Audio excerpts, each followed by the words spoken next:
What, you've done everything? Legend. I think, was it? Legend. Yes, everything. So, I think I'd like to call it like a Speedway journey from fan to director. Now, most people in the room already know Mike anyway, over the years. And most people in the room will also know that Mike enjoys his food. It's fair to say. And actually it's played a big part in his introduction to Speedway. Mike's first Speedway meeting at Edinburgh against Rayleigh on the 10th of June 1961 at Old Meadowbank.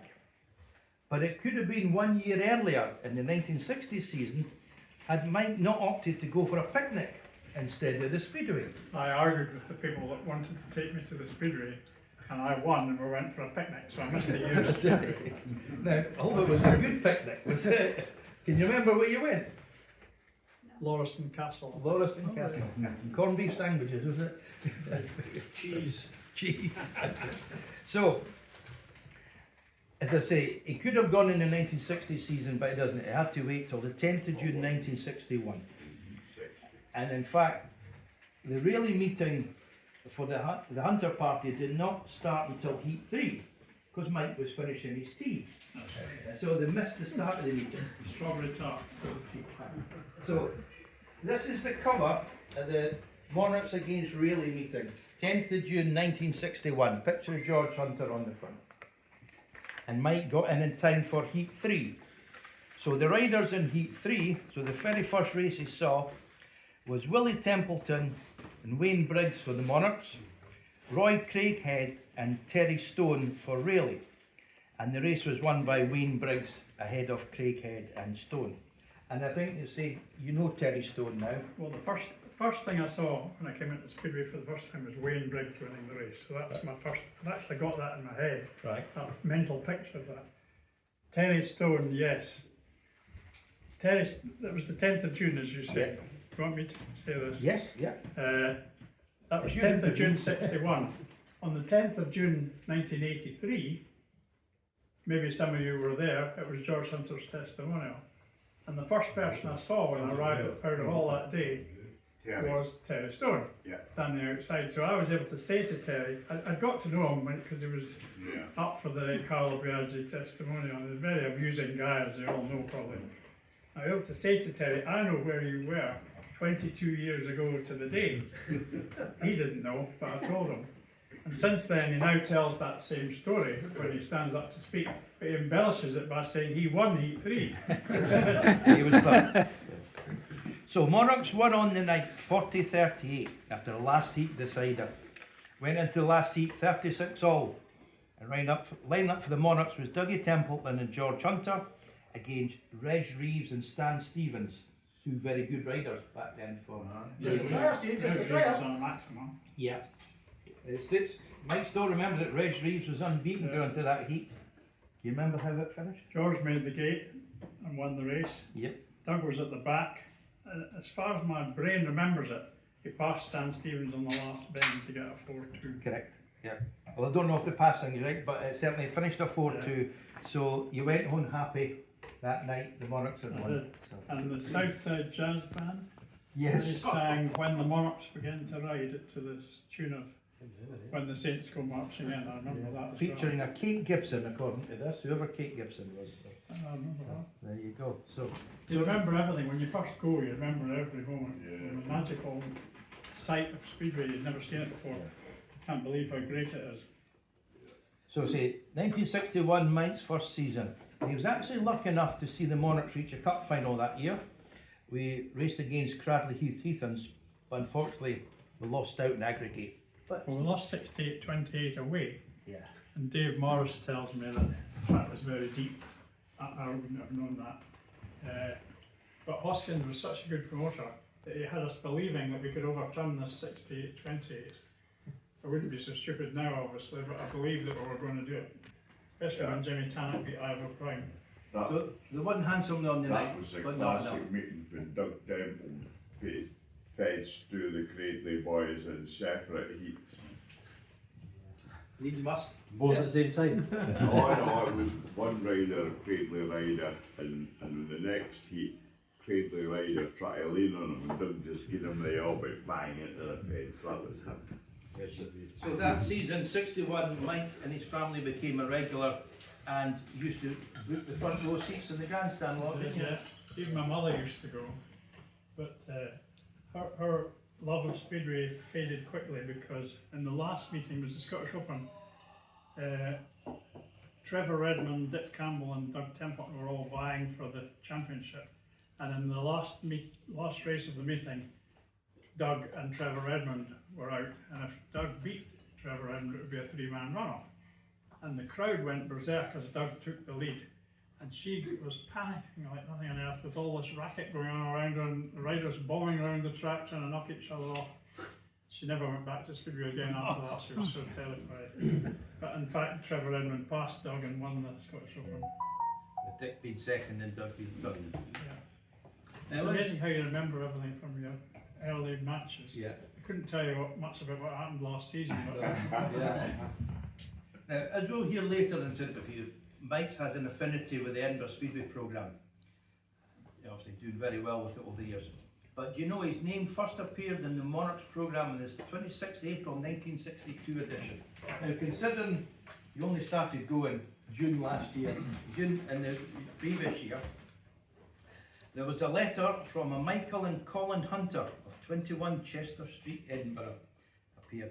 And they asked, "We have been worried for some time now about the prospects of the new sports stadium at Meadowbank. What will happen to the Monarchs should this come about?" And Hoskin's reply allegedly was, "The position is as follows. So far, Edinburgh have not been awarded the Empire Games." That was a pre-run at the Commonwealth Games, for those of you that are too young to remember the Empire. "Should this happen, it will be several years before Old Meadowbank is taken over. I understand the alternative accommodation would be found for us. More than this, nobody knows for sure." So there you go. Within a year, he was already showing great interest in what was going to happen to his beloved Monarchs. well, that bloody Herbert Brecon, who was the provost, he was at that cup final presenting the trophy to Cradley. And he said, "We are duty bound to keep Speedway in Edinburgh." But he soon forgot about that promise. And I saw him in a restaurant one time later, and I managed to jab him with my arm as he was going past. He apologised to me for bumping into me, so it was quite a satisfying moment. And then, just to show you he enjoyed writing to the Speedway, on the 10th of June in '62 there was another letter, this time from a Mike, Colin and Alistair Miller. And just before, I think the week or two before that, there had been a match on the television that the Monarchs had beat Plymouth, but Doug Templeton points had been taken away because he used an illegal tyre. Okay, so the Monarchs' win was cut down. However, Mike writes, "I have read of the decision to discount Dougie Templeton's points from the Monarchs' score on the 5th of May against Plymouth. There are 3 points I would like to bring to your attention. Firstly, every rider who rode against Doug has been moved up a point. However, in Heat 5, Bert Rogers' bike packed up, so he could not have had a point anyway." And Mr. Hoskins, thank you. Many thanks for pointing this out. Upon checking my records, I agree with you, Bert was a non-finisher. So, obviously, you were still livid about that. Still livid, it didn't change the result, we still lost it. Moving on. Mike obviously now attending every week. And moving into '63 season, unfortunately he was there the fateful night that Peter Graven got killed. But as a lot of people, and I'm not sure how many people in the room were there that night. So we've got a number.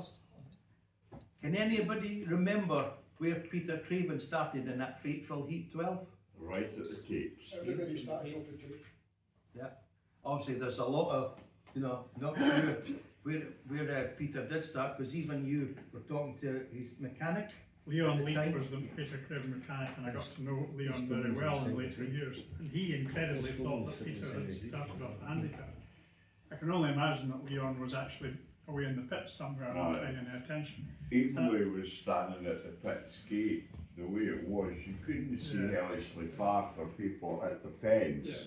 Plus Leon Past probably him. had seen Peter start off handicap so many times that it got mixed up in his mind, I think. I didn't like to talk to him about it because I didn't want to upset him, but I knew for certain Yeah, but Peter Craven started off the the tape. classic thing, Mike, about that was the 20 handicap only applied when he was racing against real duffers. Yeah. Bulk of the time, these guys that were 20 handicappers, right, were starting 10 yards back. So it was an even Ivan Major at that time. He did ride in a few National League. He was on a 10 handicap. So Peter Craven would be only 10 yards off. And also they said that because they were back that distance, they could actually build up the speed once they gate, and they would actually be getting into the turn probably faster because they'd driven that much further Yeah. to get Sadly, there. we'll probably never resolve it because certain people still think that it had And of started course, off as you that say, gap. Hoskins asked the crowd, didn't he?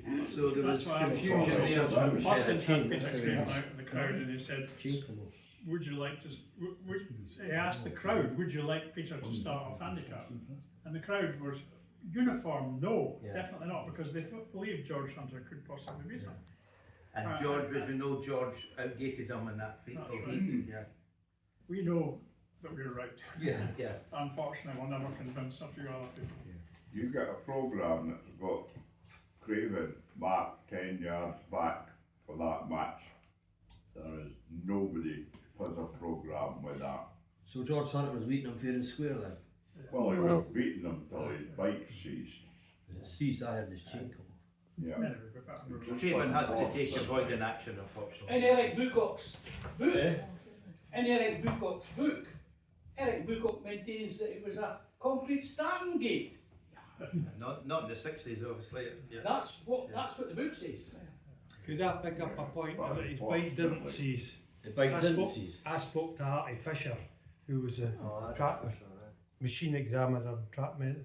After that happened, a year or two after it, and he said, "No, Jordy just fell. The bike was fine." So I'm not surprised that you say that.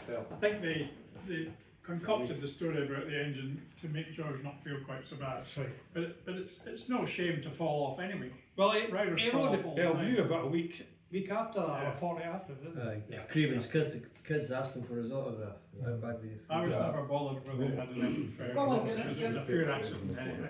Colin can also say that Peter Craven was not killed. Peter Craven died. He wasn't killed on the night, he didn't No, lose his life on the It night. was a He was Tuesday. taken to hospital and he died in hospital. Yeah.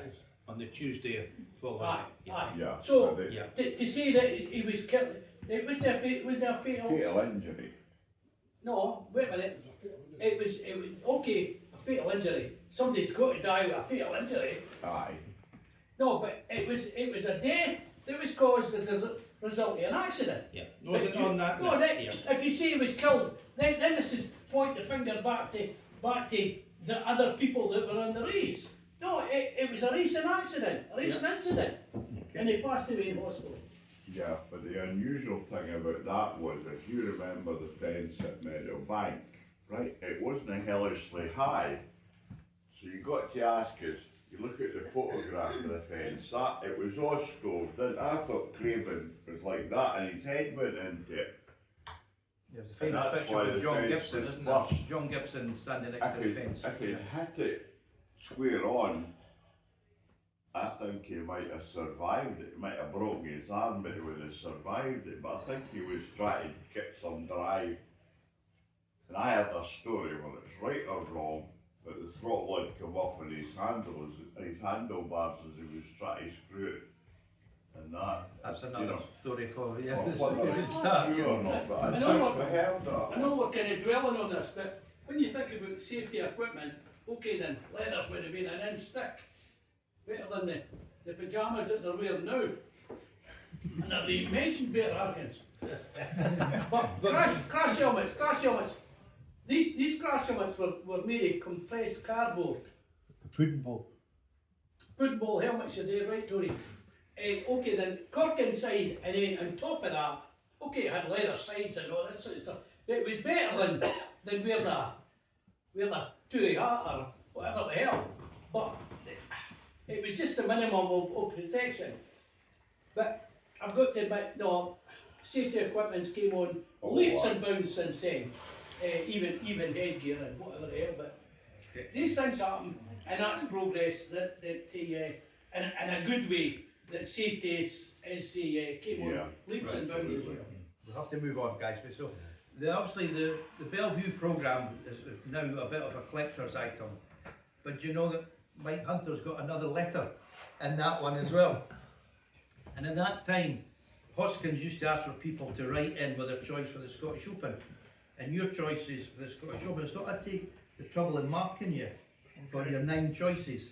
So you picked Ivan Major, Maury Mattingly, Les McGilvery. That was a bit of a strange one. It was a bit, He'd done See, well. aren't they, wouldn't they? yeah. Eric Bucock, Rick Franz, Charlie Moore, Jimmy Squibb, Ray Cress, and Len Silver. And you got 5 out of 9, correct. McGilvery, Major actually didn't make it, I take it he was, and Rick Franz and Ray Cress didn't make it. But so 5 out of 9, you might get better than that.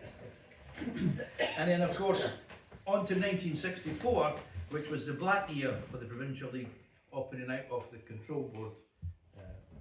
What was your thoughts on that when you thought that was going to be happening? To be honest, not very much really. I was still relatively new to Speedway, and as long as we had Meadowbank going and the Provincial League was still much the same, I was quite happy. Yeah. I didn't pay much attention to what was You going on. only saw these guys once or twice a year when there was a Yeah. special challenge match on it. So, and of course after '64 they did get together. Wish they could do that now, but that's another thing. Won't go down that road. And in 1965 was the formation of the British League. What was your thoughts on? Well, that was very exciting because we were going to see a lot of big stars, Barry Briggs and Spare Hartfelt and all these kind of people were going to be coming to Meadowbank, and it lived up to expectations.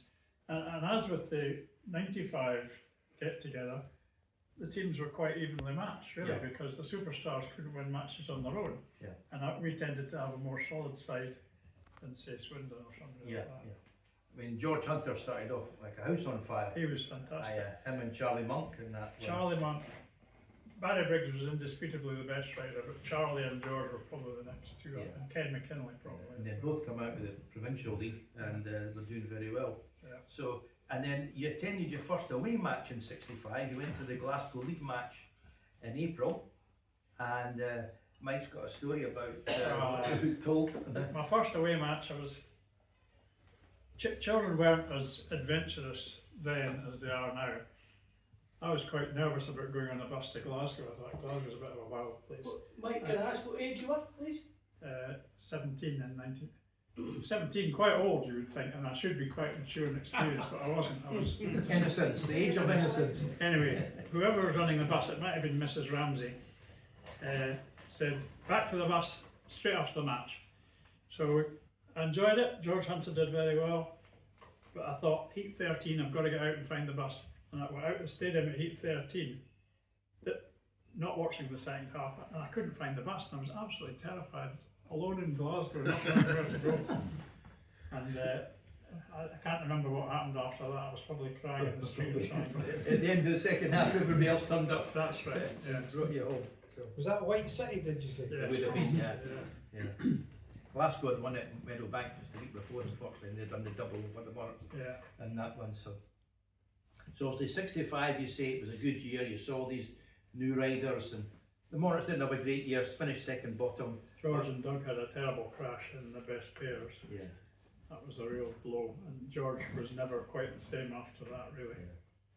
But anyway, they survived, and then on to 1966. Ben Janssen joined the Monarchs, so we had what potentially could have been a world star. Unfortunately, he broke his ankle He early started on. off fantastically good, broke his ankle at White City in a match that was televised by STV, but the crash wasn't televised because the cameras turned up late, and they only started it. If there'd been a picnic before or something. We did very well in that. We did very well in that match, and we weren't far off winning. But without Ben Janssen, there was no injury rider replacement or anything like that in those days. Yeah. But I really enjoyed these trips and these Monarchs teams. So again, moving on to 66, in September, you again have another shot at the Scottish Open. This time, for some reason, you only picked 6 riders. Sver Hardfelt, Ivan Major, Gott Norden, Colin Pratt, Peter Moore and Ken McKinley. And you score 4 out of 6. Oh. So you're getting better. Going up. The two that didn't turn up were Goat Norden and Ken McKinley. The other ones did. Oh, they're asking too much money. Probably, yes. So, and then obviously the last meeting the last season at Old Meadowbank 67 started slowly, but it turned out to be a great season for the Monarchs in the end. Monarchs finished excellent 4th place in the league. And what's your recollections of that 67 season? Well, superb team. Bernie and Ryder were both fantastic. Bernie Persson was so fast. There was a match against Newcastle when Major and Olsen were riding for Newcastle. And I honestly believe the biggest danger was that Bernie was going to run into the back of Olsen and Major. He was that much faster than them. And we had excellent second string. Doug was going well. George Hunter was going well. Ivan Berg had joined, yeah. Berg, of course, Yeah. very good too. And Bill Wandels, even though he didn't maintain his Scottish Open Yes, winning form, that was he was the still a fairy good tale second start to string. the season, wasn't it? They Yeah, held over it was, 66 Scottish Open But and I think Landau's we- beats world class. We managed to lose at home, didn't we, to Glasgow? And we drew with drew West Ham. with West Ham at the start, so that kind of knocked us out of the title race. And I do remember the last match against Sheffield because Bernie and Ryder weren't in it.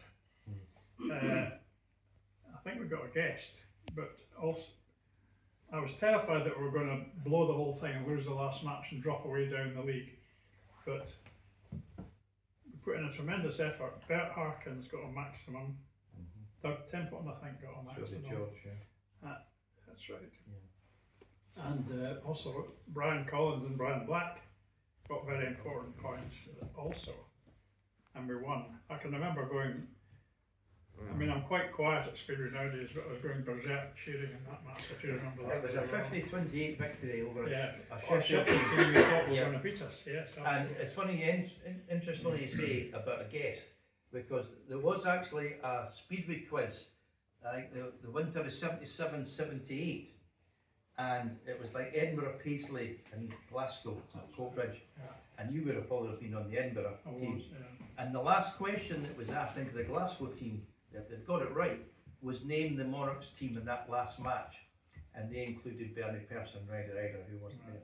But the guest was Maury McInally, Yeah, right. and you were quite pleased when you heard those names. It meant that Edinburgh won the Scottish quiz. Yeah. Dick Barry did that.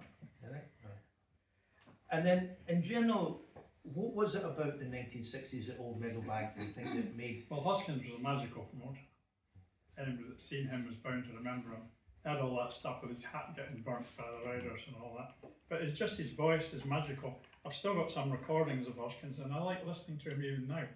It's just a glorious voice.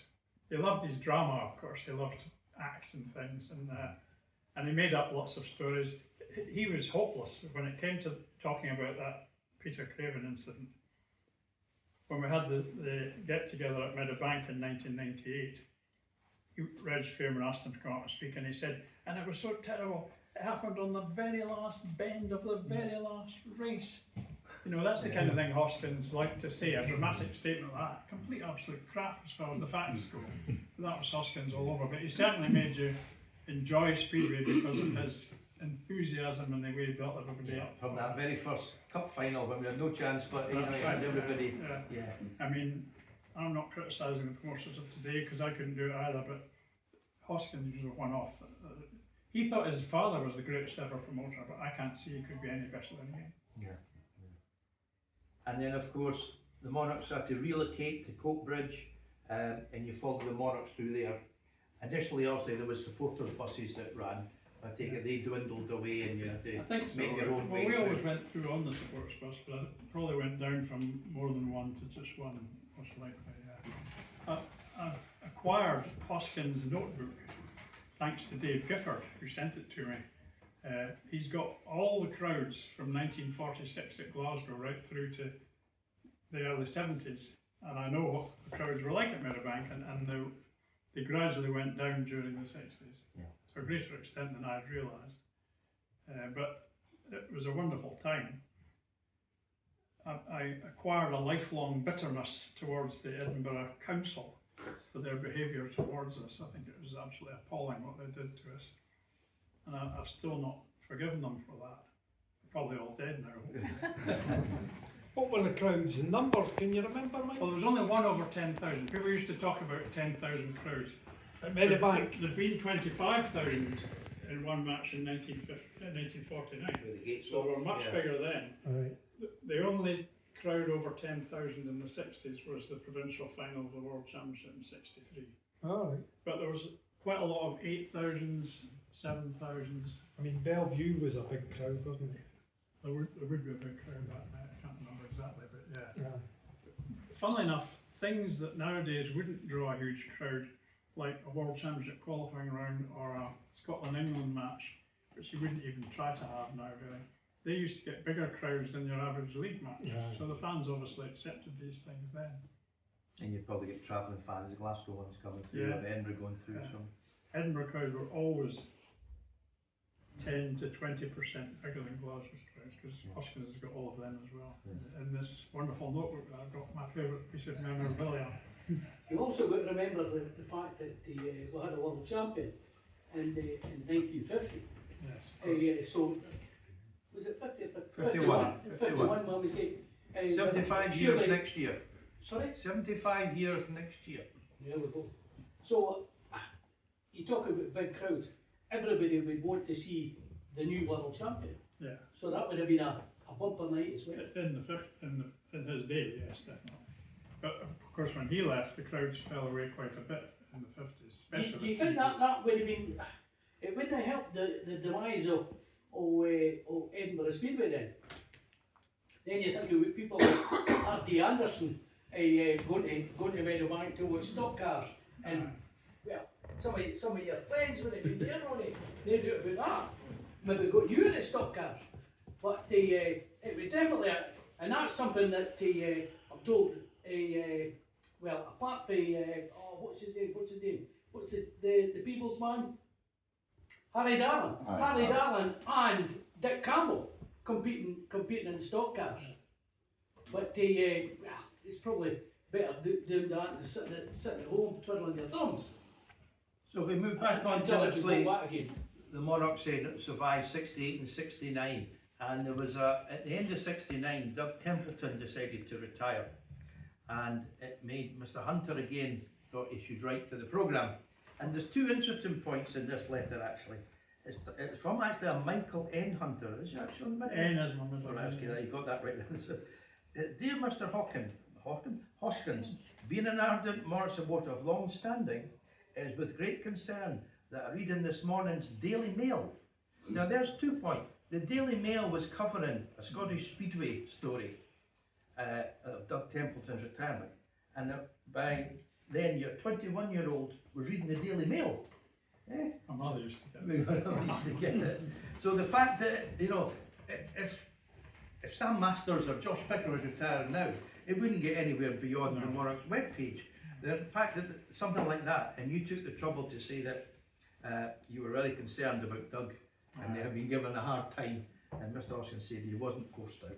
Dare I interrupt again and say if you got the last copy of the printing press on a Saturday night or the Sunday Post, you got Saturday night Speedway results. Yeah. That's what I can remember. But I say that shows you that when Speedway Go made the national press, and especially Doug Templeton's retirement. Doug came back anyway. He did, yes, but he lost the captaincy to that. So obviously at the tail end of the 60s, you also started going to World Finals. As you said, the first one was 67 one at Wembley because Bernie Persson had qualified it. But the following year, you went all the way to Levy with Bernie and Ryder being in it. That must have been a bit of a trip. Well, it was a group of us, Derek Carruthers, Alistair Devil, Norman Ross and myself went to Levy for a week actually. Yeah. Derek misjudged what the white liquid was and poured yogurt all over his cornflakes, I remember that. We had a really good time. Ryder Ride had been in an argument with the Norwegian Federation because he rode against Russians in the European final, so he was upset before the final even started.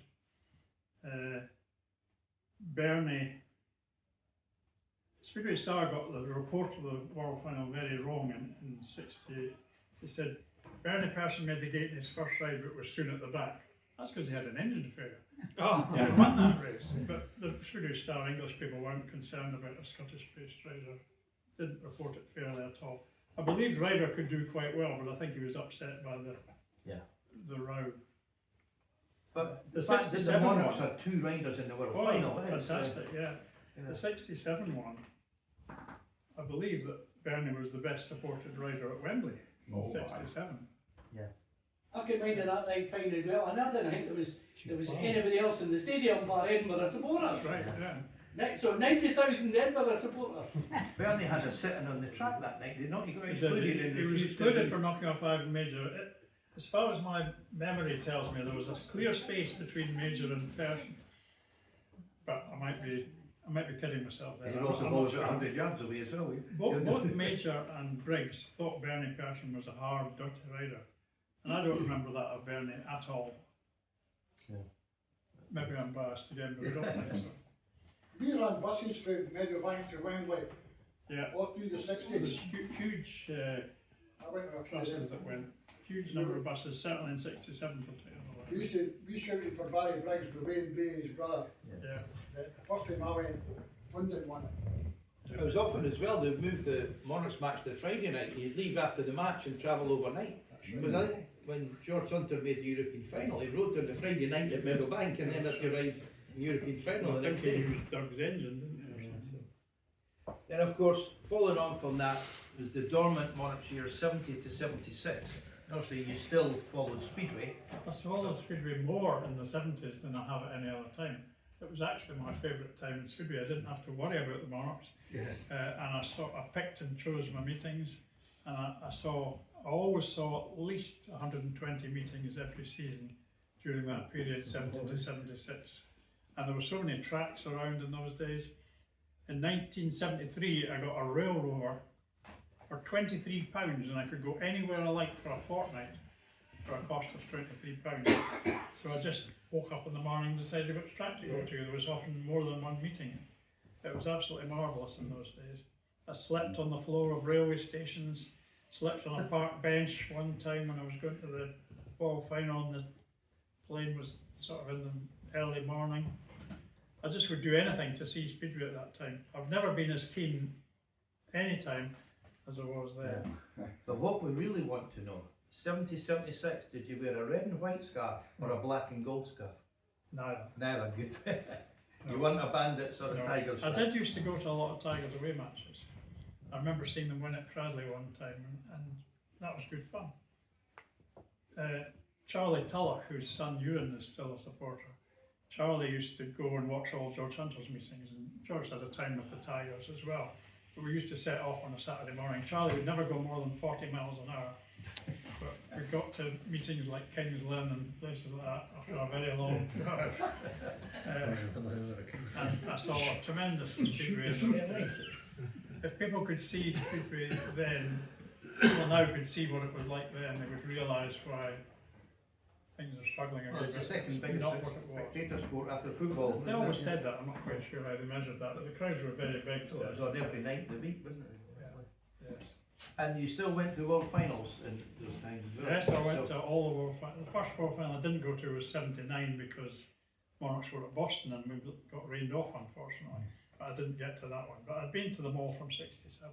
Including the 73 in Poland? Yes. Heitzel, that's how you pronounce his name, won it Jersey Shackle. against yeah, Major in the runoff, yeah. yeah, One of the big shocks. it was. And then of course, late 76, early 77, you start work on the task to get the Monarchs back at Powder Hall. How did your involvement with that come about, and what sort of tasks did you take on? Well, I don't really know how much part I actually played in it, but obviously I was really keen that we should get Powder Hall.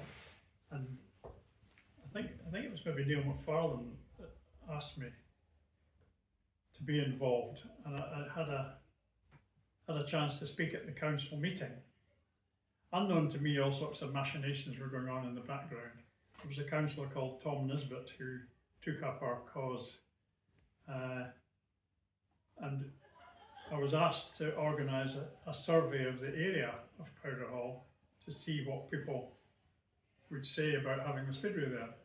And they called in the evening news, they said I was a statistician. I wasn't a statistician at all, but they said that anyway to make it sound better, and we came up with this result that, surprise, surprise, said 95% of people in the area were quite happy to have Speedway there. I can't remember how we fiddled the question to make that happen, but it did anyway. They sort of were keen. So all these things added together, plus Turner's influence, and the Labour group on the council organised a block vote that everybody should vote in favour of the Speedway. Various people, Derek Carruthers was part of this too. His local councillor was strongly against Speedway. That was Sally Pringle. And he went to see her and charmed her, of course, as Derek would. And she was then in favour of Speedway. And a Mrs. McPhee, who was hotly against Speedway, hated it. She came along to one of the early meetings at Powder Hall, saw all the kids in the crowd, and Mike Barker had asked me to go and sit with her to try and make her enjoy it and all that. And she said, "Oh, this is wonderful. See all these children, it's wonderful." Nanny McPhee's as you come to. Well, it could have been that, yeah. But we managed to swing it round somehow or other. And I think, I suspect it would have happened anyway, but certainly it was quite good to be involved in that to some extent, yeah. Did you not also, in a supporters meeting, ask her awkward question? Well, that was when Neil pushed you forward. Neil McFarlane thought he was going to be the promoter. He came through in a white suit to try and sort of show off to people, I think. And the supporters club were having a question and answer with Neil. And Neil ran Speedway at Paisley, and it was the worst presented Speedway you've ever seen in your life. Meetings took about 3 hours, dawdling along, nothing happening. So I stood up and said, "Can Mr. McFarlane tell us why, when the meetings are presented so badly at Paisley, we should welcome him to Edinburgh to be the promoter there?" And Willie Welsh said, "That question's out of order." So I never got an answer to it. But after that, Neil McFarlane was quite friendly towards me, because that was Neil's tactic always, to try and soft soap his people that are unfavourable to him. And I always got on well with Neil anyway, but that was the awkward question, yes. Good. And then Friday the 15th of 1977, the Monarchs are resurrected at Powder Hall. That must have been a proud day for you. Well, it was. I actually got hit on the shoulder that day. These big wooden things that bookies used to use. Oh yeah. Somebody knocked one over and it hit me on the shoulder, and I remember it to this day. It was so heavy. And it was I felt it hit me as if it was a tap. And then about 10 seconds later, an enormous surge of pain came into my shoulder. Anyway, that was the opening night at. So you're the first person injured at Powder Hall. But it was far too deep, the track that night, or it cut up very badly anyway. So I was aware of a lot of people saying this is nothing like as good as it was at Meadowbank. And originally there was 10,000 crowd there, it was reported. What I believe happened, Dick Barry, who hadn't been employed as the centre green man, took umbrage and printed what the crowd was in his column in the Speedway Mail. Mike Parker was absolutely furious about that and banned him for years from Powder Hall. But Dick Barry said the crowd was about 7,000 or something. But when I met Mike Parker, he said he actually didn't know that we had other gates going, and on top of the 7,000 there was more. There was actually 11,000 in it. I can't imagine how they got 11,000 into Powder Hall. 11,000 at Powder Hall. But that's what he said the crowd was, and I've no reason to doubt that. And then following on from the third programme at Powder Hall, who's got a letter in it? Oh no. Michael Hunter.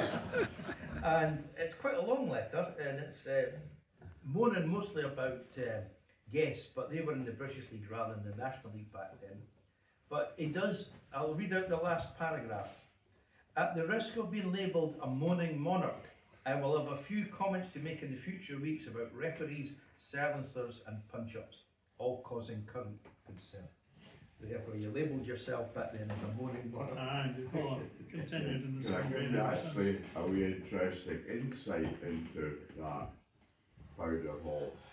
I knew John Stirling through work, and he was the head, he was your boss.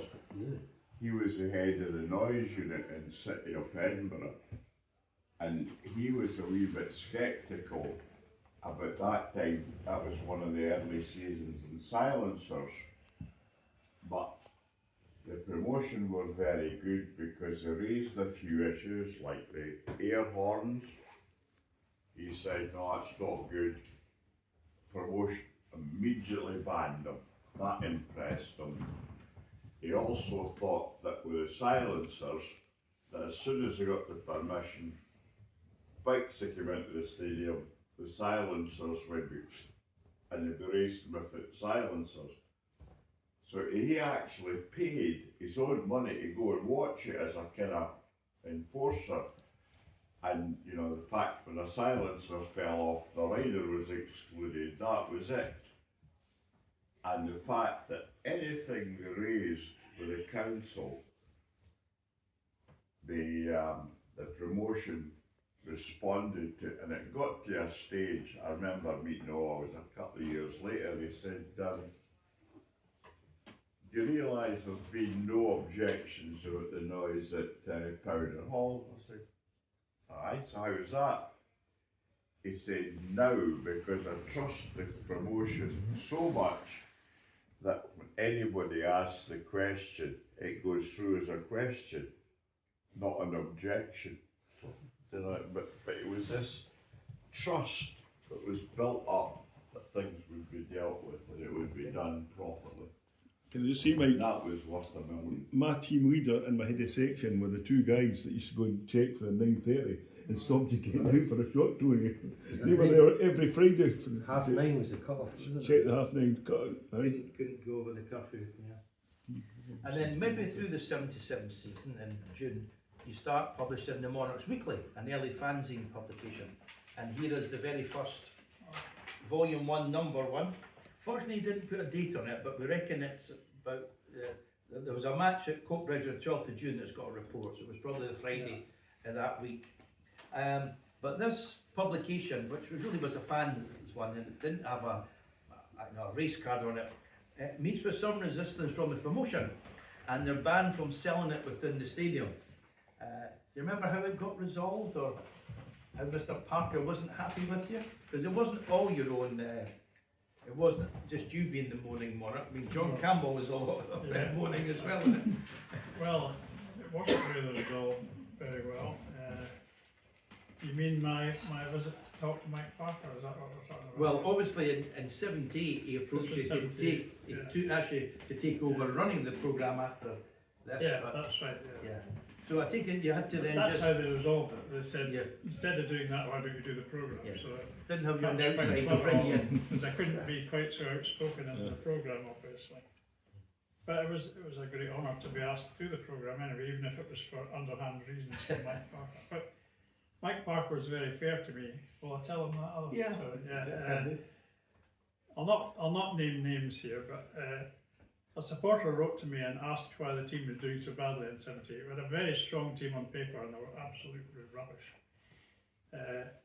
So I said, I was very naive and I replied to the supporter with far too much detail about what had gone wrong, why the riders, Rob Hollingworth didn't want to be there, Brian Collins, I didn't realise Brian had changed engines, but I thought he was just moody and not performing as he should. And I went into some detail, which I shouldn't have done. I wouldn't do it now. But Mike Parker, sorry, I sent it to this supporter. This supporter gave it to somebody who's involved at the Speedway, who then got them photocopied and handed them round the riders and Mike Parker. So I was in big trouble for what I'd said. But Mike Parker came to the stadium one Friday and he said, come up to the stand with me and we'll have a chat.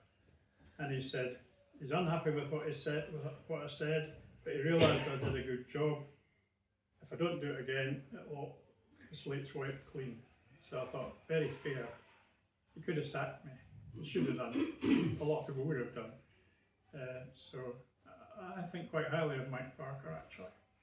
Well, it's just as well he didn't sack you, to be honest, because the programme went from strength to strength. And as we know, that Mike's done a great job with the programme since 1978, and he's won the Programme of the Year on over 10 occasions, including the last 3 years on the trot. So, For a lot of years I did almost the whole programme. Now it's a much more team effort. Graham Munsey does a lot of the interviews and the Campbell boys do the design very well. So it is a team effort now for sure. I think your involvement's appreciated for that, Mike, as well. And so obviously we're coming now to the end of the 70s. There was only 3 seasons. They weren't particularly great years, as you've said, for the Monarchs, but you're probably just glad to have Speedway back in the late 70s. And after the first 3 years, I think it was up for review, and the licence to hold it got extended. So we then moved on to the 1980s, which was a much better start to that decade for the Monarchs. We made some good signings, the return of George Hunter, Neil Collins, and Harry McLean joined the Monarchs in 1980. Super Harry. So, and it results in a very successful 1981 season. With the Harry, by the way, had one of the most successful fan clubs. Paul Wilson, wasn't it? Yeah, The June fan club. And I've just sent him a picture of the badge that you've got, with the helmet, with Harry McLean fan on it, yes. I told him it was worth at least 50 pence now, I think. Yeah. So I said 1981 was a very successful. We won the 4s at Peterborough, and we beat Berwick in the cup final in November. Really, it was the first, well, we won the Queen's Cup in 1953, but we hadn't done anything on a national level. That's right. You would be at Peterborough for the 4th, no doubt? I was, of course, Yeah, yes. a good day. It was a marvellous day, absolutely superb. Ivan Blackheart in that one thought he had to score a point in the last race and went out and finished last. And so he was almost in tears when he came back to the pits, but he didn't realise we'd won it already.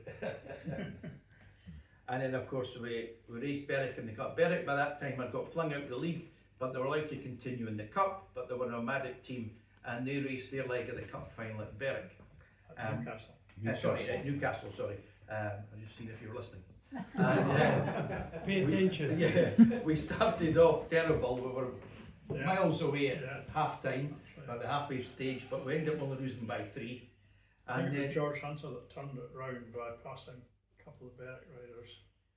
It looked like we were going to lose yet another 5-1, Yeah. but George, you know what George was like, driving hard on the inside into the corners.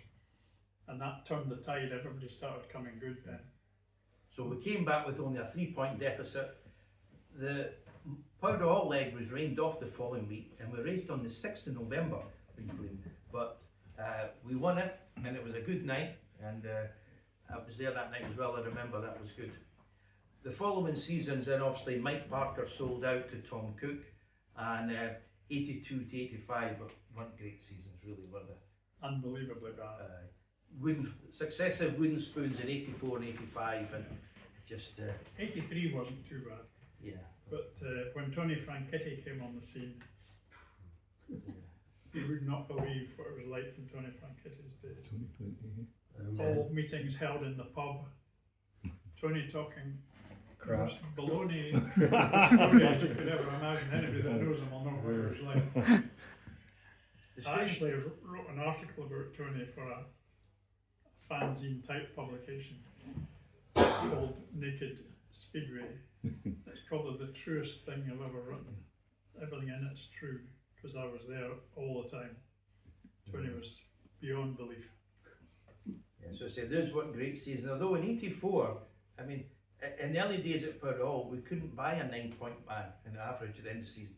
But Bobby Beaton and Mark Fiora both recorded 9-point averages in '84, and we still finished bottom of the league. Well, Mark on the road part of the season. Aye, that was a He terrible couldn't get his year for pace up. injuries. Yeah. But Bobby was superb. Yeah, but not so good in '85. And then '86, things turned about. We have a new promotion team in. Edinburgh Speedway 1986 took over, and we made 2 fantastic signings of Les Collins and Doug Wyatt. What did you make of the Monarchs signing 2 riders of that stature? It was fantastic. It was Doug Newlands actually that had this idea. He contacted Morris Ducker to see who might be available at Sheffield, and Ducker said, "You can have any of my riders." He was fed up. I think we weren't doing very well, so Doug Newlands said, "We'll go for Les Collins," and we decided to pay 20,000 for him, which was an unheard of sum. I think it was probably a record in British Speedway at that time. I think it was, and I was just flabbergasted that we would do that. And I remember when first time I met Les, I came to BT Club in Gorgie Road or something, and he whispered in my ear, "You'll need to get good crowds this year to pay my wages." And that was probably true. Les would be on a very good deal that year to get him to come. but he lived up to it, of course. Yeah. And Doug Wire did too. Doug Wire actually did, I think, better than people expected. Yeah, Doug Because started it the was supposed to be season on- much better than Les. Yeah, Les yeah, took that- a wee while to find his feet. Yeah, I But think we thought Doug was on the downward path, but really, he was a cunning old character. Yeah. He knew what to do. I still remember him passing Steve Lawson on P13 in the first night, and that anybody that beat Steve Lawson from the back then Yeah. was taken to their heart, and he did. Well, my video commentary is all right until I get too excited, and that was one of those occasions.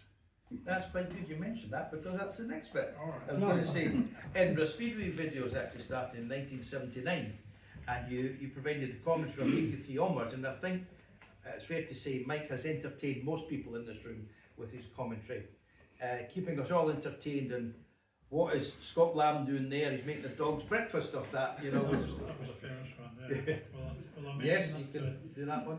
it was a match against Eastbourne, and Scott came out in his first ride, he was doing quite well, but then he got in a complete mess on the corner, and I said, oh, Scott has made a dog's breakfast of that corner. In the next race, Martin Dugard came out and did exactly the same thing, and I said, there must be something wrong with the track. Martin Dugard's got into trouble, and Scott Lamb heard that, and he said, how come when I do that it's a dog's breakfast? Yeah, but it's making an excuse for the 70 years. Yeah. Yeah, so I think we've all heard Mike's commentary over the years. But it's not only the Edinburgh Speedway videos, obviously, that Mike's also got involved with it. Over the years, as we know, the Monarchs have run out of money and needed people to put hands in their pocket.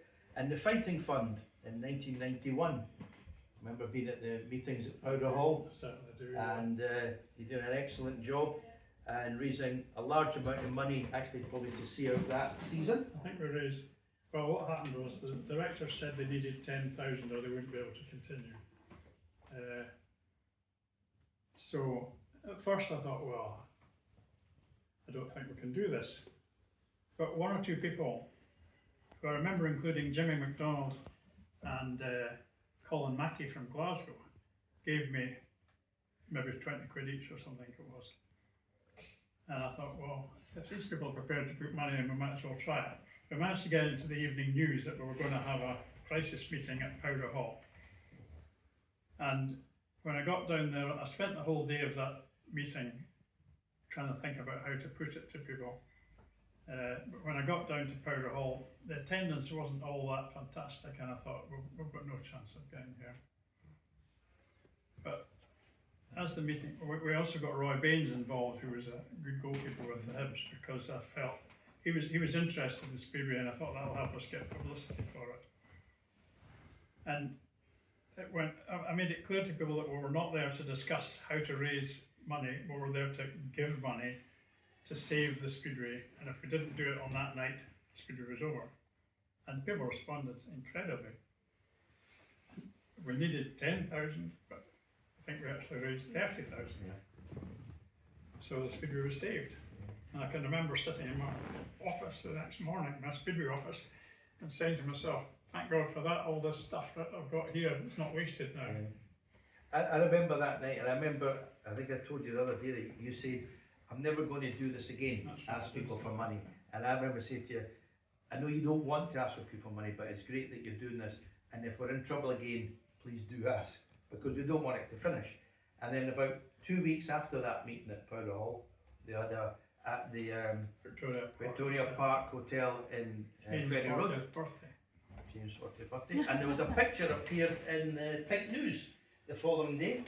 And there's Mike surrounded by people, and that's me there, giving Mike £20. Don't tell Murray.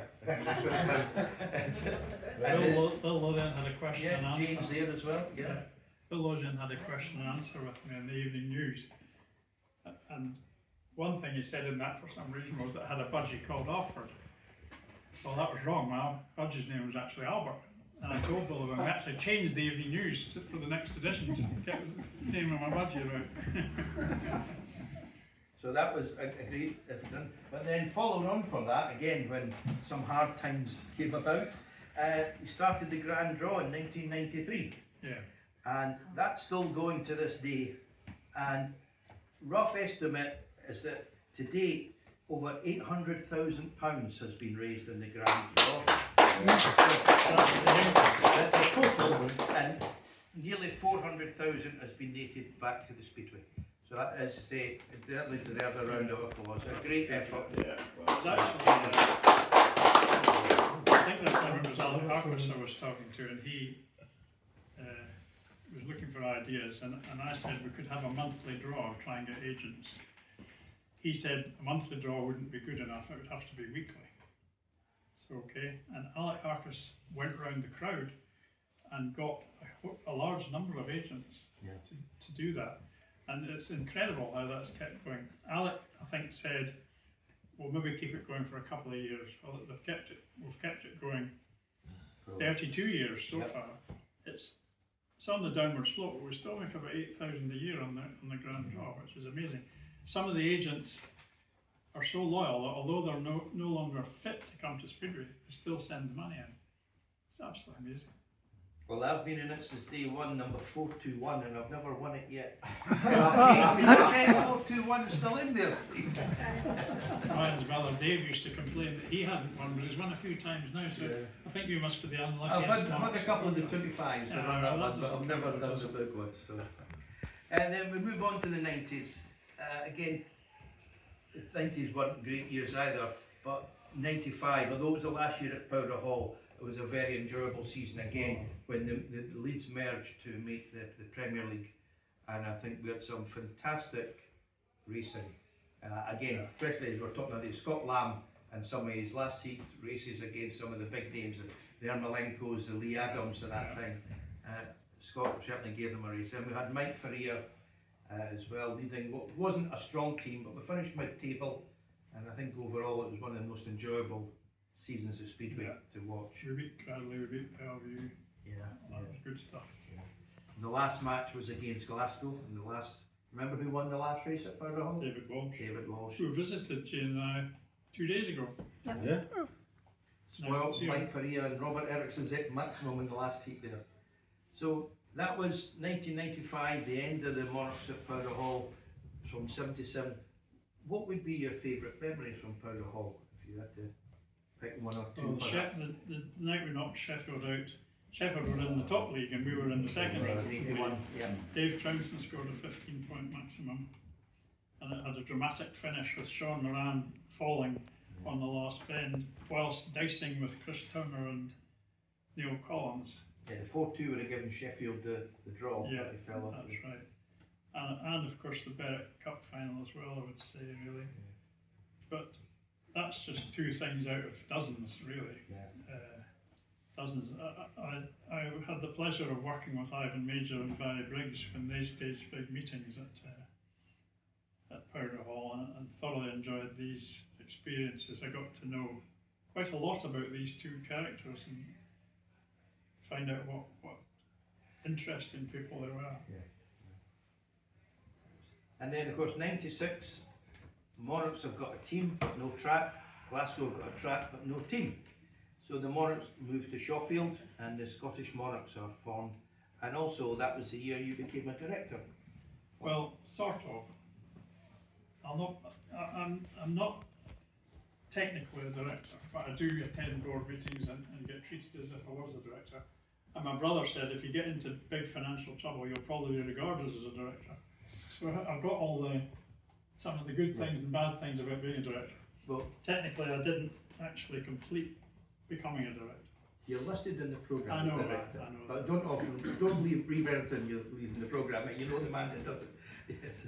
Yeah. So, although obviously the move to Shawfield turned out a bit of financial disaster, where do you think Scottish Speedway would be if that move hadn't happened? There would be no Edinburgh and no Glasgow. Do you think we'd be here now, or do you think? I think we would have done. I think we nearly went to Linlithgow, believe it or not, in 1996. I think a way would have been found. We might have missed that year, of course. I don't think the Linlithgow thing would probably have worked, but we were. Because we were supposed to have gone to Armadale, but that fell through that fell year, through didn't it? because the Scottish, no, not the Scottish office, it was the West Lothian Council, wasn't it, that suddenly decided we couldn't have it. And John Campbell sent in an appeal to the Scottish office, but only as a matter of routine, not thinking that they would do anything. And then incredibly, a year later, they actually upheld the appeal. was amazing. There was a guy called Alan McKenna, who's a Glasgow fan, who used to work at Armadale Stadium, and it was him that said that he thought Armadale would be interested in having Speedway. So he started the ball rolling, and I can remember I remember saying to John, how about Armadale? And John said, no, I don't think we'll be doing that. But nevertheless, the opportunity came and we took it. And as I say, moving on to 97, Monarchs moved to Armadale. Still their current home, in the 30th season is fast approaching. By far the longest home the Monarchs have ever had. Yeah. And of course, great success followed. Numerous league titles and cup successes along the way with many outstanding riders. And I know that you said that the 60s was a great time with Hoskins, but you must have enjoyed the Armadale era as well. Well, I have, Yeah. particularly for these top notchers that we've had in the team. We've had a big run of them, really, with Freddie and Peter, and Craig Cook and Ryan Fisher, Josh Pickering, Sam Masters. What a run that is. Yeah. There's no other team in our league that can match that run of riders. It's been a wee bit more difficult more recently. Said he was moaning about being number one last season, and you certainly couldn't put him in the category of these other guys. But yeah, it's been very, very enjoyable. And you've seen some good young Australians, Absolutely. Rory Slide, Matt Strick, yeah, and hopefully Geordie Loftus to come along.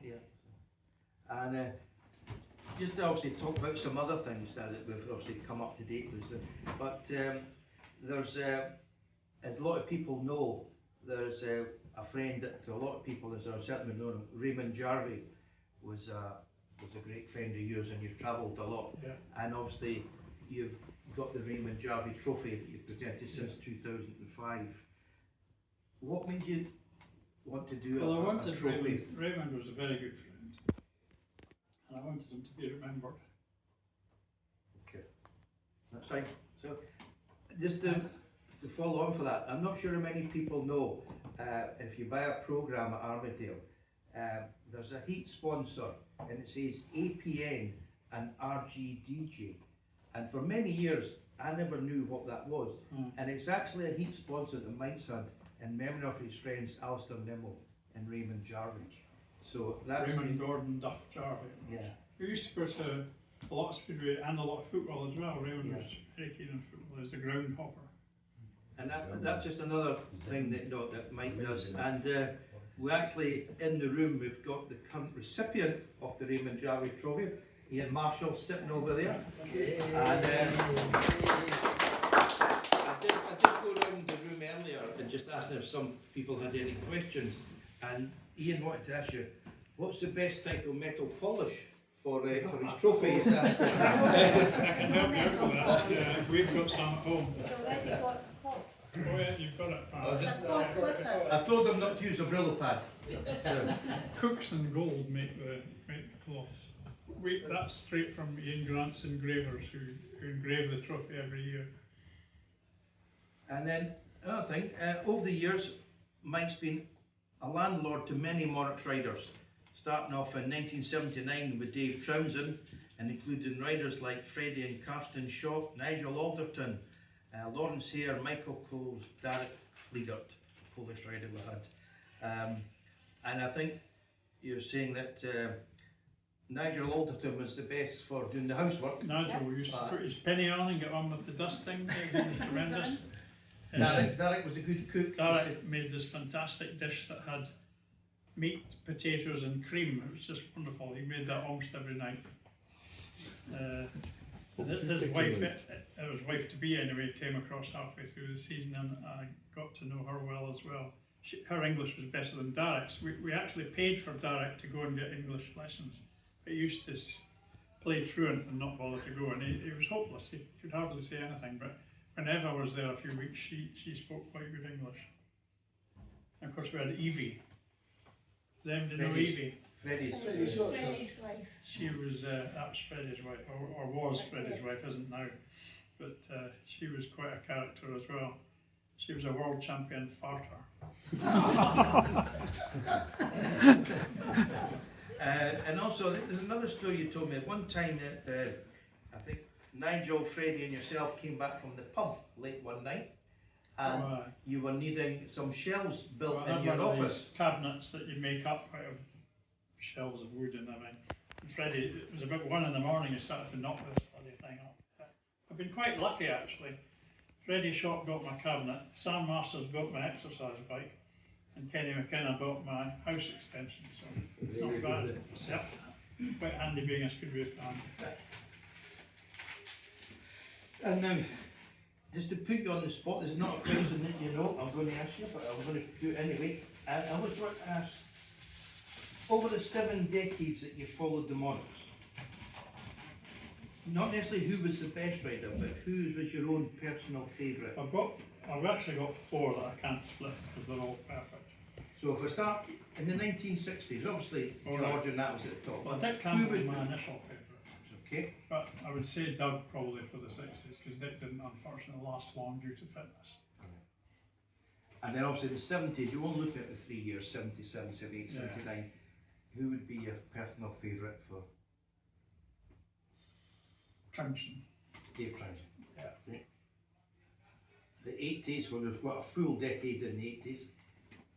Yeah, well, that would be Les, I think. Les. Les is one of the 4 that I always give as one of my overall favourites. And of course, Les was also in the 90s as well. Yeah. He was better in the 80s. Yeah, yeah.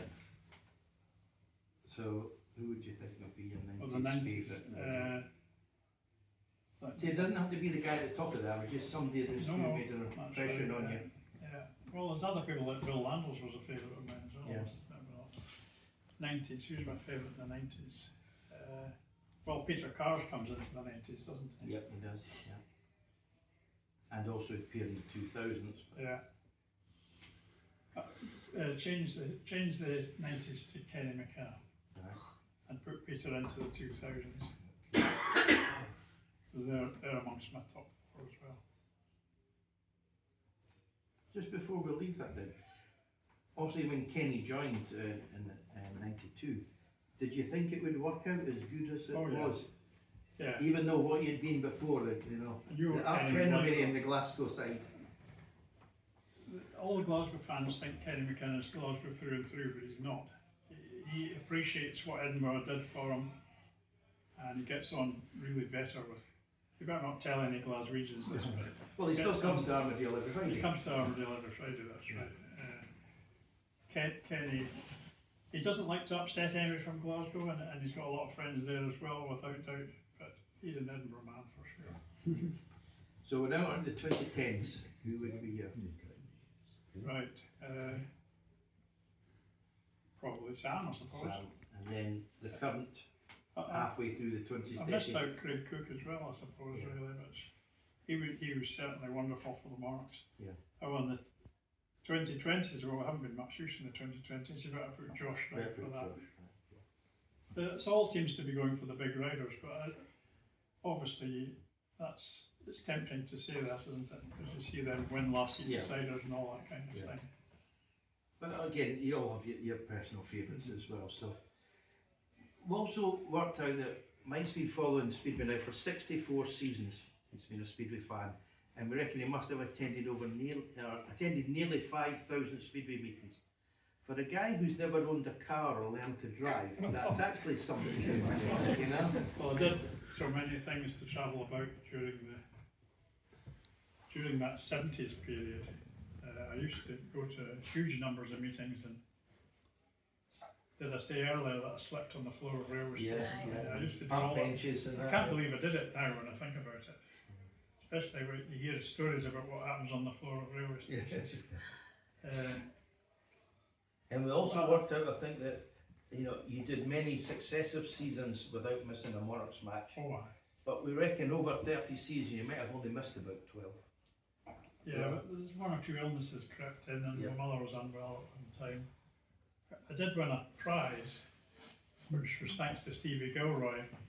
He put me, STV and The Sun, couldn't get 2 more classy organisations than that. They had a Scottish Sports Fan of the Year competition, and Stevie Gilroy put me in for that. I didn't know anything about it.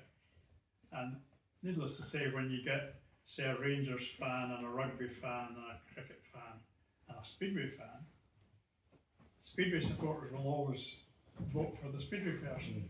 Whereas these other sports, they get so much glory, they don't even think about it. So I knew, as soon as I heard what the candidates were, I knew I would win it. And I did. And we got an all expenses paid trip to Antigua to watch cricket out there. And that turned out to be the test that was abandoned after 10 balls because there was too much sand in the pitch. But anyway, we got to have a day at the next test as well. But we had a really good trip to Antigua. So that was thanks to Stevie. Yeah, it was good. And you just mentioned about the vote, a bit like when Briggs was the sports person, runner-up sports personality. Actually, we thought I would win it, but it was a bit of a fix that the girl from the Olympics won it instead of Briggs. Yeah. But going back again, talking about your involvement with programmes, and you see one also the proudest moments with doing programmes is that you're asked to do riders' testimonial programmes. Not just Monarchs, obviously he's done like Dave Townsend, Les Collins, Brett Saunders, Michael Coles, Kenny McKenna, Peter Carr, Freddie Shott, etc. But also Kevin Little when he wasn't a Monarch, Dave Howe, George Stansell, Peter Carlson from other team have all requested. Daniel Gifford was one, I remember. Daniel Gifford as well, right? No relation to Dave. It was Kevin, obviously I did the Monarchs ones, and I always had a heavy involvement with all these testimonials as well, organising discos and all that kind of rubbish. But Kevin was a red car rider when he came up from the pits one night and said, "Would you do my testimonial programme?" So, oh yeah, of course I will. And Kevin used to come up from Kelso to pick me up and drive all the way down to somewhere near Teesside, where we met two girls called Julie Redding and Stephanie Babb. I don't know if you've heard of them. Julie Redding became part of the Sheffield promotion. But they always used to help the riders with their testimonials, looking for sponsors and all that kind of stuff. So we formed a sort of team to do riders' testimonial programmes. And a Newcastle graphic designer called Graham Patterson, who's very, very talented, he used to do the design of the programmes for us, and we produced some pretty good programmes for these people. And also, you've been involved in special programmes. You do the Ben Fund programme now. I've done for a number of years. This year's one is the 16th, and I'll have done 14 by the time I've done it. I had a wee break in the middle when I felt I had too much to do. Yeah. I've probably got less to do for the Marks now because other people have taken a lot of things on. So I do the Ben Fund programme again, and I do all the press releases and things for the Ben Fund as well. That was believed Paul Ackroyd came up to Armadale in 2008 and talked me into it. And the rest is history. The rest is history. Yeah. And also, you think you did the Major when he was doing his farewells. You did the programme, not only the Edinburgh one, but the one they had in Bellevue as well. Was it? I did do the Bellevue one as well. Yes. We've sort of come to the end of the interview, but going forward, what's your own vision for the sport and for the Monarch? Well, the Monarchs must be the most resilient club in Speedway, I think, really, because the number of financial fixes we've been in. But we have, of course, fantastic fans. And that's the sort of thing any club would say, but only we can really stick to that. We can prove it. Yeah. We don't want to glory over other teams that their fans aren't as good as our fans, but it's actually true. The fans' trust now and the grand draw for all these years have ladled huge amounts of Speedway money into Speedway for the Marks, and it's just because of the quality of the people that do these things. So I believe we will struggle on. Yeah. It's a harder one to say what's going to happen with Speedway overall. I kind of thought he would probably ask me something like this, and I cannot be optimistic about the future of Speedway when the tracks are disappearing at such a fast rate. And I hate to see, often in Facebook and all these other things, there's far too much criticism of the promoters. Promoters are the ones that are sticking their necks out in the first place. The current Premiership promoters are the ones who are brave enough to fork out the money to bring in Dan Bewley, Ty Woffenden, Jack Holder, and all these people. And sadly, it hasn't paid off for them, partly because they've lost the TV deal. But these are the bravest of all the promoters. Yeah. So I don't like it when Championship fans say, "Ha ha, our league's fine," and the Premiership's not. I think that's a blow to all of Speedway Yeah. when that happens. I hope we can, I'm sure we'll struggle on in some form, but it's not the sport that I grew up with. Unfortunately, yeah, it's Tony Jackson said, poor relation. he said, what's missing is the variety, and that to me is absolutely the key. There's far too many tracks that are just flat out blasting nowadays. There's not the variety there used to be. There's not the variety of tracks, teams, riders, race jackets. I hate race suits. They're useless. They make all photographs look the same. So there's the morning mark. It's not good for our collections either. We're trying to collect race jackets, don't have them anymore. Okay, so just going on, I've got some questions. Obviously, we'll open the floor to anything anybody wants to ask that maybe we thought we've not covered. Devon asked about Henry Smith's involvement, obviously, and he was at the last dinner. I thought it was maybe to Stella with Colin Frame, but That's because I'm always told me the day they would give me the answer. right. He was he knows Kai Thompson through Kai's girlfriend, who lives next door or something to Henry. Right. And we had a nice chat with Henry at Yeah, he's a good guy, I know. the dance, Well. and also we went. Jane and I attend some of the Hearts shareholders meetings because I've got a minuscule Hearts shareholding, and Henry was the guest at the last one. And I found him, he doesn't look anything like what he did when he played. Instead of being slim with curly hair, he's fat with no hair. But it was good anyway. That's how Henry came to. But he says he's coming along to Armadale next season sometime. And of course, we've also got Craig Gordon. The two goalies coming along. So is Jamie McDonald or no? Jamie McDonald's been at Armadale. Speedway Yes. fan, And then we had another question. Jim Henry asked when you bring the next version of the I know Edinburgh what Book. Jim's- It's been forewarned, I keep on Yes, down. I'll tell you the story of the Edinburgh book. Bloody winter. Jim Henry and Ian Moultrie wrote a very, very good book called Part 1 of Edinburgh Series History, which was about marine gardens. And I think we kind of partly financed that through the demutualisation of some of the building societies. We managed to get a bonus, and I think we paid for the printing of that book, and that was very successful. And when would that have been? Early 90s or something? Oh God, it seems like 90, no cake, Mike. Yeah. It was just, felt like there was impetus going on that, and then it just seemed to fizzle out. You know? Well, it's not so much a case of fizzling out. It's I'm the block to Edinburgh Speedway history continuing because I'd be looking for ways to finance it. But what Jim's produced books for Glasgow and Stamford Bridge and various other things, something. But they're done by Peter Lush. What's that called well, again? He basically had the faith in me to print that, to publish that. Well, the first one actually was Rob Bamford. He published the Glasgow pre-war book. Yeah. But Rob Bamford, I mean, it's got something that's got a bloody cheek to appear on books as co-author. He might knock them into shape, but I tell you, he doesn't bloody write anything, as far as I can see. So But anyway, the trouble is, I wanted the Edinburgh book to be better than anything else. That's where the blockage has come.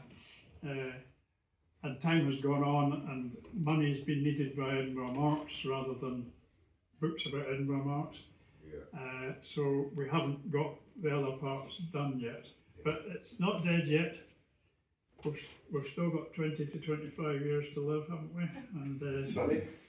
we've got 20 or 25 years left to live, hopefully. Oh, And, there's any bloody chance I'll last that long. But to be honest, I mean, the thing with Peter Lush was that I chatted to him about it. I was over and I chatted to him and I said to him, you do have a copy of the Glasgow book that I did?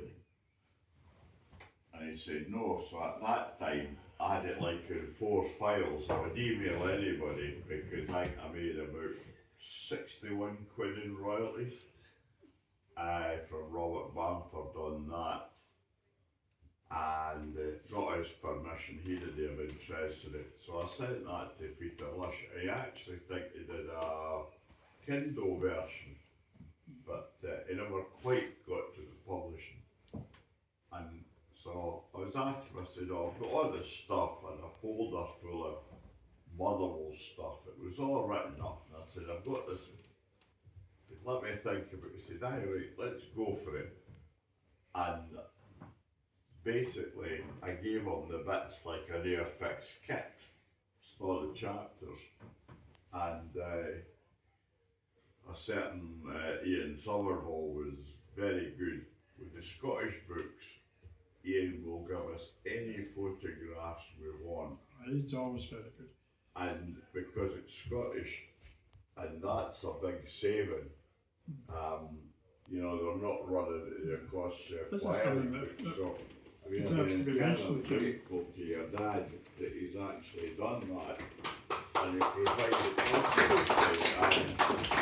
Scotland is very well served for Speedway history by John Somerville especially, but Jim's website as well, the Speedway Research.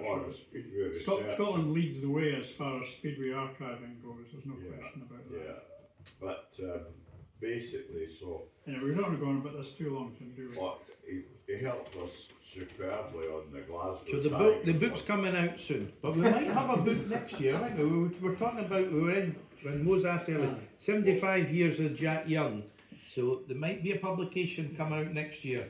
That would be actually quite good, but the thing is that so today was the Motherwell one, the Tigers one. I worked with Doug Nicholson on the Hampden Park, Workington, with Keith Corns on the one in Haringey, if none of you got, and Stamford Bridge. I'm working on Shawfield just now, and in place of Doug Nicholson, I've got Matt Jackson. Well, he's obviously worked for the police, because I got away with fudging bugger all by him, so just about got to the end of going through that. So it's coming forward to fruition, and Jack Peter's going to give me a hand with that, because you remember Alec McIntosh? Oh. He took loads of photographs at Glasgow, Shawfield era, and he's just disappeared in the atmosphere. Okay. But Well, we'll look forward to them that, coming out. eh? We'll look forward to them coming out. Well, I should probably be later this year. So. Let's not forget Ron King. Yeah. Ron's photos I've been- Surprised he's not here tonight, actually, but He was 81, 80 or something like that. He was So- a long time.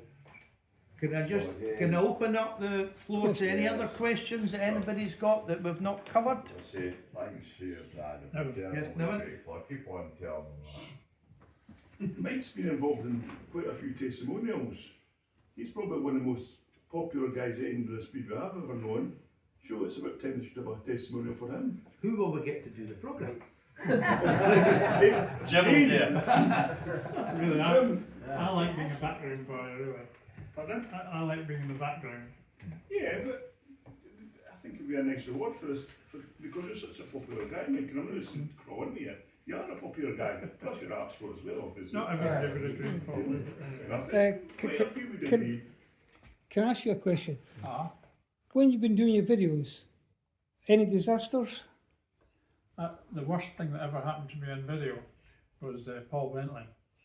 I'd done Sean Courtney's testimonial video at Glasgow, and it was very successful. We sold 75 copies and Sean got lots of money. So Paul Bentley said, will you do my testimonial DVD at Berwick? So I said yes, and every time I saw him during that season, he said, you still okay to do my video? Yes. I had a flaw in my camera, but I thought I'd got it fixed.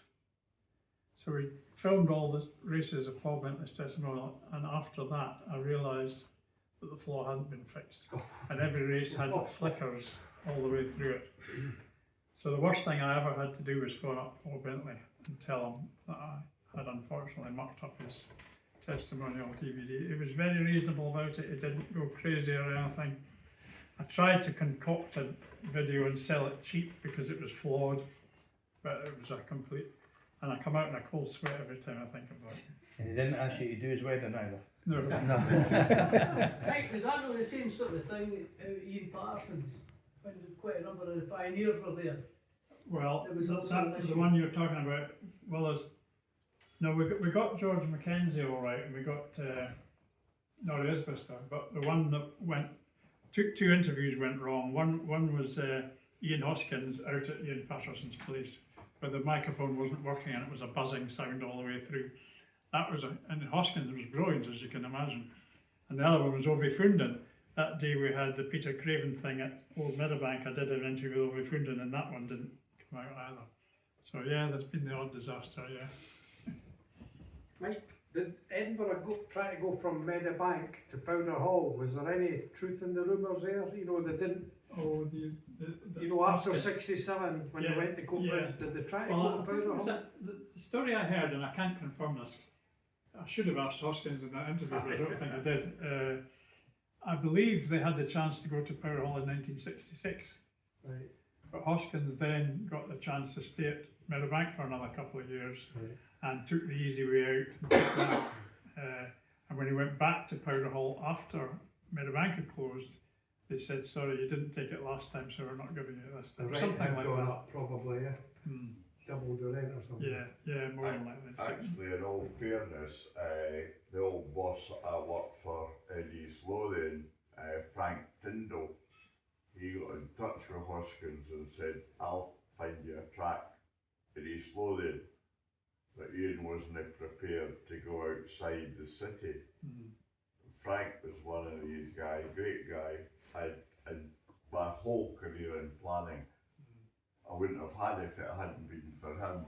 And he was a go-getter to see things happen. Well, Colin and I have discussed why Hoskins wouldn't go to Newton Grange, and we weren't quite sure why that would be, especially if they ran Newton Grange at a lower level. Yeah, no, because I think you realise that Edinburgh people had this innate fear that it's green stuff at the edge of the city between anywhere But they else went to they went. Coatbridge in the early days, that's surely more adventurous than... The fact they travelled to Coatbridge, you think Newton Grange I would have know, been but the that people. was on Black Road, you know, it was, whereas Nitton was a bit of a kind of, still a mining town, and I think, as I say, some of the people I knew that lived in Edinburgh, I lived in East Lothian at the time.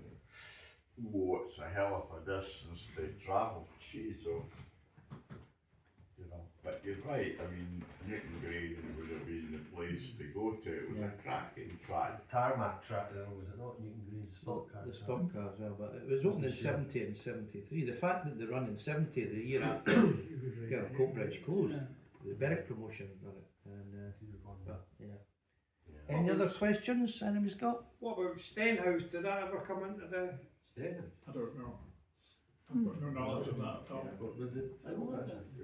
was certainly mentioned, and there was another one, wasn't it, Hales Quarry? We were talking about that other Ingles. There was talk of a site at Hales Quarry up at Ingles Green. Across the road, basically where, what's the name of that big estate is now? Red Hall. No, the big estate. Westerhill. Westerhill, that's it. But that never gave me anything either, but as I say, it was definitely approached by East Lothian planning departments and we'll get your site. Armadale's safe though, Mike, as long as the money's there, basically. Season The at a time. landlords are alright Yeah, about season at a time. Well, It's not going to be a supermarket. I think we pay an awful lot to be at Armadale, but we have no choice really. I think Ronnie's the one that gets on best with the Cochrans who own Armadale. Obviously they'd sell it if they got the right price for it, but so far that hasn't happened, so we're happy about that. But it's a struggle because crowds go down and costs go up every year. So it doesn't get any What's the easier. average crowd now? 2,000? No, sadly nowhere near 2,000, no. 2000 would be an excellent night now, Tony. Yeah. 2,000 would be higher than the record at Armadale. 1,800 on the cup final night in '97 was the biggest crowd we've had there. Which Hoskins wouldn't have got out of bed for a crowd like that. Is there any other questions anybody wants to put to Mike, or will we draw the first half to a close? If you were to live your life again, Mike, how do you think it would go? Goodness me, that's a bit of a question, isn't it? I suppose you'd probably do most of the same things again. That'll talk in the second half, I think, was it not? One question actually, You ever been on a speedway bike, by the way? Well, not when it was moving. no. No, we're alright. There was one time, Dave Trouncin and a junior called Ras Thompson were going to take me down to the sands somewhere or other, because they said that I wrote so much critical about speedway riders, I could come and try it myself. And we got there, and neither of them could start their bikes, which I was very happy about. And then the police chased us away anyway, so that was the nearest I came to riding a speedway bike. Okay. Well, that'd be a good one to close it. Mike, thank you very much. Thank you. Thank you. Okay.